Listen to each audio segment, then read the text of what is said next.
नमस्कार दोस्तों, स्वागत है आप सभी का टारगेट एग्जाम में। फ्रेंड, आज हम बात करेंगे टेस्ट नंबर 2। ठीक है, इससे पहले पहला टेस्ट हम बना चुके हैं, जिसकी लिंक आपको डिस्क्रिप्शन बॉक्स में मिल जाएगी। साथ में अलग से प्लेलिस्ट बना दी, आप वहाँ से जाकर भी स्टडी कर सकते हैं। तो चलिए देखते हैं आज का पहला क्वेश्चन, साथ में और भी सॉल्व करते रहिए। ओके, फ्रेंड, पहला क्वेश्चन है, आर्य शब्द का शाब्दिक अर्थ क्या है। ओके, 4 ऑप्शन आपके सामने, चलिए फटाफट इसका आंसर दीजिए आप लोग। यहाँ पे राइट ऑप्शन होगा ऑप्शन ए यानी श्रेष्ठ। Option A is right option. आइए देखते हैं इसको। आर्य शब्द का शाब्दिक अर्थ श्रेष्ठ है। प्रसिद्ध मैक्स मूलर के अनुसार आर्य शब्द भाषा व्यंजक है।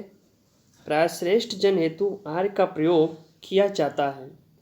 भारत में आर्यों का आगमन 1500 ईसा पूर्व से कुछ पहले हुआ, तो काफ़ी इंपॉर्टेंट है, 1500 ईसा पूर्व से कुछ पहले। ओके, चलिए नेक्स्ट क्वेश्चन देखते हैं फ्रेंड। मनुस्मृति मुख्यतः किससे संबंधित है। अब यहाँ पे मनुस्मृति की बात हो रही है। ओके फ्रेंड, तो इसका राइट ऑप्शन कौन सा है। यहाँ पे राइट ऑप्शन होगा ऑप्शन ए यानी समाज व्यवस्था से। ओके, चलिए देखते हैं इसको। मनुस्मृति की रचना लगभग 200 ईसा पूर्व से 200 ईसा तक के मध्य की गई थी। ये स्मृति सबसे सर्वाधिक प्राचीन मानी जाती है। इसमें उस समय के भारत के बारे में राजनीतिक, सामाजिक एवं धार्मिक जानकारी मिलती है। इसकी रचना पद में की गई है। तो ध्यान दीजिएगा, राजनीतिक, सामाजिक एवं धार्मिक, ये तीनों हैं। ओके, चलिए सो नेक्स्ट क्वेश्चन है, लोकसभा अध्यक्ष को उसकी कार्यकाल की समाप्ति के पूर्व पद से हटाया जा सकता है। ऑप्शन ए, प्रधानमंत्री की संस्तुति पर राष्ट्रपति द्वारा। ऑप्शन बी, यदि लोकसभा इस आशय का प्रस्ताव पारित कर दे। ऑप्शन सी है, यदि लोकसभा और प्रधानमंत्री इस प्रकार का निर्णय ले। ऑप्शन डी, यदि संसद के दोनों सदन इस आशय का प्रस्ताव पारित कर दे। चलिए बताइए इसका राइट ऑप्शन कौन सा है। यहाँ पे राइट ऑप्शन होगा ऑप्शन बी, यदि लोकसभा इस आशय का प्रस्ताव पारित कर दे। आइए देखिए इसको फ्रेंड। लोकसभा अध्यक्ष एक बार अध्यक्ष चुने जाने के बाद आगामी लोकसभा के गठन के बाद उसके प्रथम अधिवेशन की प्रथम बैठक तक अपने पद पर बना रहता है। अध्यक्ष पद से मुक्त हो सकता है यदि वह किसी कारण लोकसभा का सदस्य नहीं रह जाता, यदि वह लोकसभा के सदस्यों के बहुमत से पारित संकल्प द्वारा अपने पद से नहीं हटा दिया जाता। ओके, चलिए नेक्स्ट क्वेश्चन देखते हैं फ्रेंड। निम्नलिखित में से कौन सा मूल अधिकार विदेशियों को प्राप्त नहीं है। ऑप्शन ए, विधि के समक्ष समानता, अभिव्यक्ति के स्वतंत्रता का अधिकार, प्राण एवं दैहिक स्वतंत्रता का अधिकार, शोषण के विरुद्ध अधिकार। सो राइट ऑप्शन होगा ऑप्शन बी यानी अभिव्यक्ति के स्वतंत्रता का अधिकार। आइए देखिए इसको फ्रेंड। भारतीय संविधान के अनुच्छेद 19 और 22 में स्वतंत्रता के अधिकारों का उल्लेख किया गया है।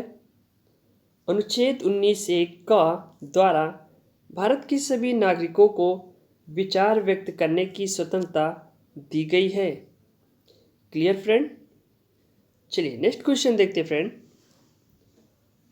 कथन ए, खतरे का सिग्नल लाल रंग का बनाया जाता है, कारण लाल रंग का प्रकीर्णन सबसे कम होता है।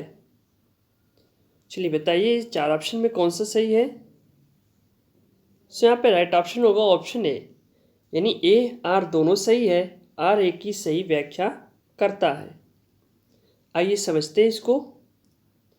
सूर्य के रंगों में बैंगनी रंग जिसका तरंगदैर्घ्य सबसे कम होता है, ठीक है, तो बैंगनी रंग का तरंगदैर्घ्य सबसे कम और प्रकीर्णन सबसे अधिक, एवं लाल रंग में तरंगदैर्घ्य सबसे अधिक और प्रकीर्णन सबसे कम होता है।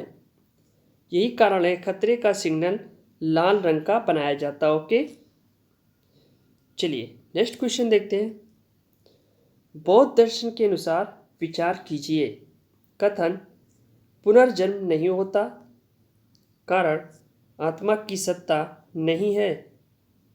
निम्नलिखित कूट से उत्तर चुनिए। चलिए बताइए फ्रेंड इसका राइट ऑप्शन। सो राइट ऑप्शन होगा ऑप्शन डी यानी ए गलत है और सही। आइए समझते इसको। बौद्ध धर्म कर्म एवं पुनर्जन्म में विश्वास करता है। इसके अनुसार जीवन विभिन्न अवस्थाओं की संतति है जो एक दूसरे पर निर्भर है। बौद्ध धर्म आत्मा के अस्तित्व को स्वीकार नहीं करता, ठीक है। इसने ब्राह्मण ग्रंथों द्वारा प्रतिपादित वेदों की आत्मा की अमरता के सिद्धांत को स्वीकार नहीं किया। तो बौद्ध धर्म आत्मा के अस्तित्व को स्वीकार नहीं करता। चलिए नेक्स्ट क्वेश्चन देखते हैं। किसने प्रतिपादित किया कि भाग ही सब कुछ है, मनुष्य असमर्थ होता है? जैनियों, बौद्धों, अजीवकों, मीमांसकों। सो यहाँ पे राइट ऑप्शन होगा ऑप्शन सी यानी अजीविकों ने। ओके, तो आइए समझते हैं इसको। अजीवक दर्शन एक भागवादी दर्शन है। ध्यान दीजिएगा, इसके संस्थापक मक्खली घोषाल थे। इसके अनुयायी अजीवक एक शूद्र सन्यासी के नाम से जाने जाते हैं। इनके अनुसार मनुष्य का भाग ही सब कुछ करता है। ये कर्म सिद्धांत एवं मानव प्रत्यय में विश्वास नहीं करते। तो कर्म सिद्धांत और मानव प्रत्यय में विश्वास नहीं करते। ओके, चलिए नेक्स्ट क्वेश्चन देखते हैं। चाणक्य अपने बचपन में किस नाम से जाने जाते थे? Ajay, Chanakya, Vishnugupta, Devagupta. So friend right option होगा ऑप्शन सी यानी विष्णुगुप्त। चलिए समझते हैं इसको फ्रेंड। चाणक्य के बचपन का नाम विष्णुगुप्त था। कौटिल्य मौर्य वंश के संस्थापक चंद्रगुप्त मौर्य का गुरु तथा प्रधानमंत्री था।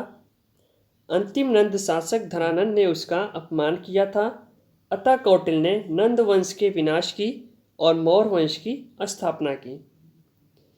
चलिए नेक्स्ट क्वेश्चन देखते फ्रेंड। निम्नलिखित में से किसके पक्षधर नेहरू थे किंतु गांधी नहीं? सत्य, अहिंसा, अस्पृश्यता, भारी औद्योगिकरण। सो यहाँ पे राइट ऑप्शन होगा ऑप्शन डी यानी भारी औद्योगिकरण। तो आइए समझते हैं इसको फ्रेंड।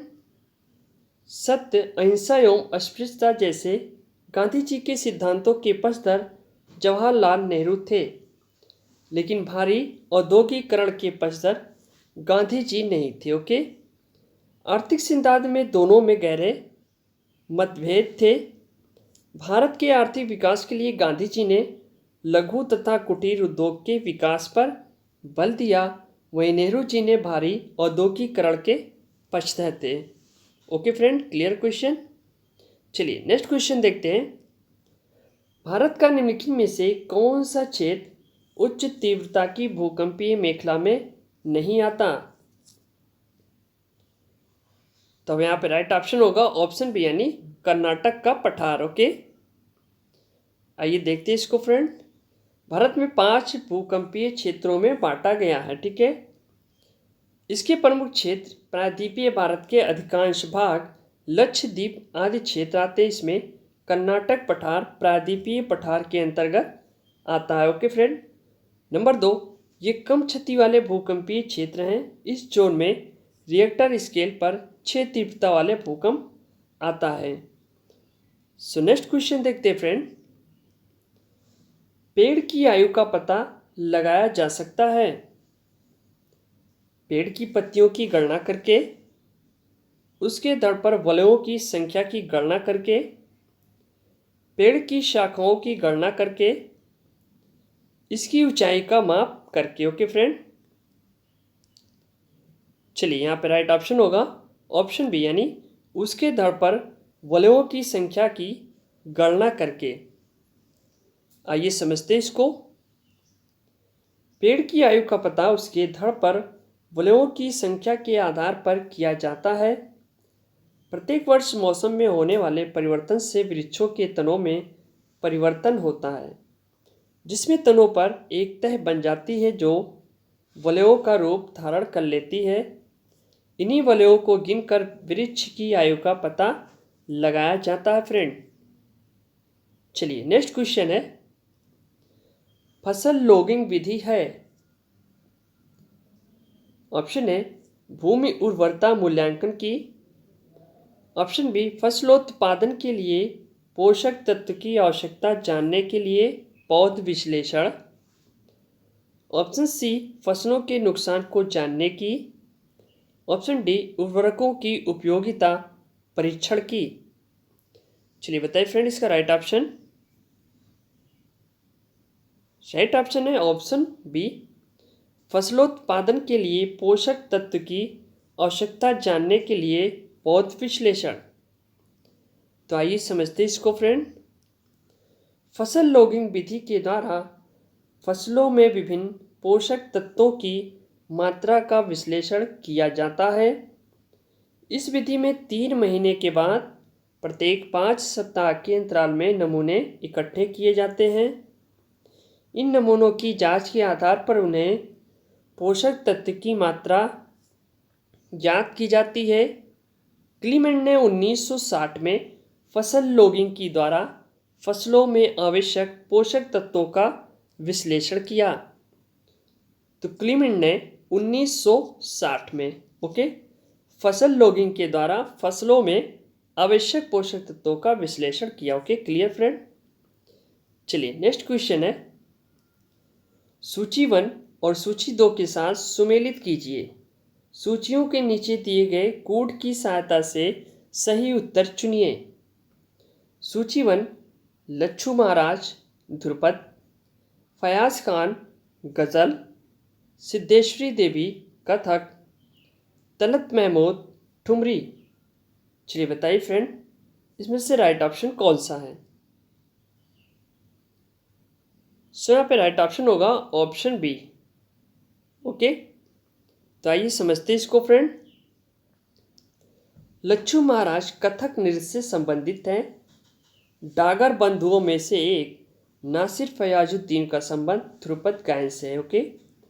वाराणसी की प्रख्यात हिंदुस्तानी गायिका सिद्धेश्वरी देवी मुख्य रूप से ख्याल व ठुमरी का गायन करती हैं, जबकि तलत महमूद प्रख्यात गजल गायक एवं अभिनेता थे। Clear friend. चलिए नेक्स्ट क्वेश्चन है, निम्न में से किस वैदिक साहित्य में मोक्ष सॉल्वेशन की चर्चा मिलती है। अब यहाँ पे वैदिक साहित्य की बात हो रही है और मोक्ष की बात हो रही है। 4 ऑप्शन आपके सामने, ऋग्वेद, प्रवृत्ति संहिताएं, ब्राह्मण, उपनिषद। राइट ऑप्शन है ऑप्शन डी उपनिषद। ठीक है, option D is a right option. आइए समझते इसको। उपनिषद में मोक्ष की चर्चा मिलती है। उपनिषद का शाब्दिक अर्थ है समीप बैठना। ठीक, अर्थात ब्रह्म विद्या को प्राप्त करने के लिए गुरु के समीप बैठना है। इस प्रकार उपनिषद एक ऐसा रहस्य ज्ञान है जिसे हम गुरु के सहयोग से ही समझ सकते हैं। ब्रह्म विषय होने के कारण इन्हें ब्रह्म विद्या भी कहा जाता है। उपनिषदों में आत्मा, परमात्मा, संसार के संदर्भ में प्रचलित दार्शनिक विचारों का संग्रह मिलता है। चलिए नेक्स्ट क्वेश्चन है, दिल्ली का वो प्रथम शासक कौन था जिसने दरबार में गैर इस्लामी प्रथाओं का प्रचलन प्रारंभ किया। बलबन, इल्तुतमिश, शेरशाह, अकबर। सो राइट ऑप्शन होगा option A Balban is a right option. आइए समझते इसको। बलबन पहला सुल्तान था जिसने राजत्व के सिद्धांत का प्रतिपादन किया। उसने न राजत्व को नियाबत खुदाई, ठीक है, नियाबत खुदाई तथा राजा को जिल्ले इलाही कहा। उसने मद्यपान का निषेध किया तथा सिजदा पायबोस की शुरुआत की। उसने स्वयं को अफरासिया वंशज घोषित किया तथा नौरोज त्यौहार का प्रारंभ किया। फ्रेंड, तो सिजदा पायबोस प्रारंभ किया और नौरोज त्यौहार शुरू की। चलिए नेक्स्ट क्वेश्चन है, निम्नलिखित में से किसे महाराष्ट्र का सुकरात कहा गया है? बीजी तिलक, जी.के. गोखले, एम.जी. रनाडे या फिर कोई नहीं। चलिए बताइए फ्रेंड, इसका राइट ऑप्शन है ऑप्शन बी, यानी गोखले को महाराष्ट्र का सुकरात कहा गया। ठीक है, आइए समझते हैं इसको फ्रेंड।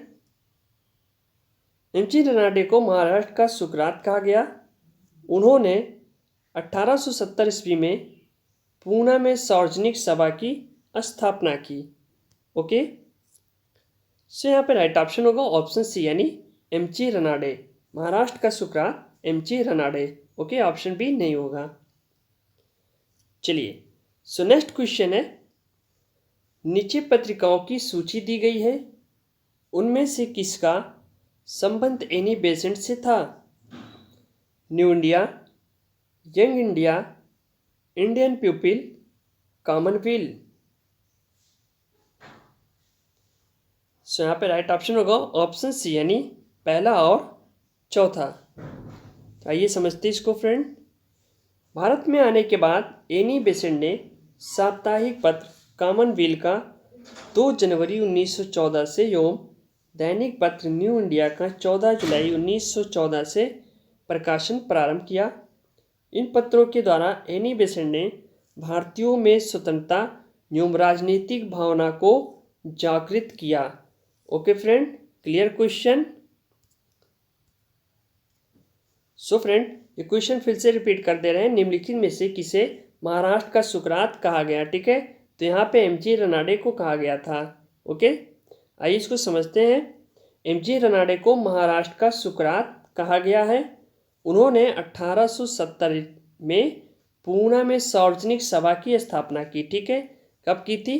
1870 में। ठीक है, सार्वजनिक सभा की स्थापना की, जिसका प्रमुख उद्देश्य जनता में राजनीतिक चेतना का जागरण करना एवं महाराष्ट्र में समाज को सुधारना था। ओके फ्रेंड, सो फ्रेंड, ये रही वीडियो को लाइक करो और ज़्यादा से ज़्यादा शेयर करो। मिलते हैं नेक्स्ट वीडियो के साथ। Okay, thanks, best of luck, thank you.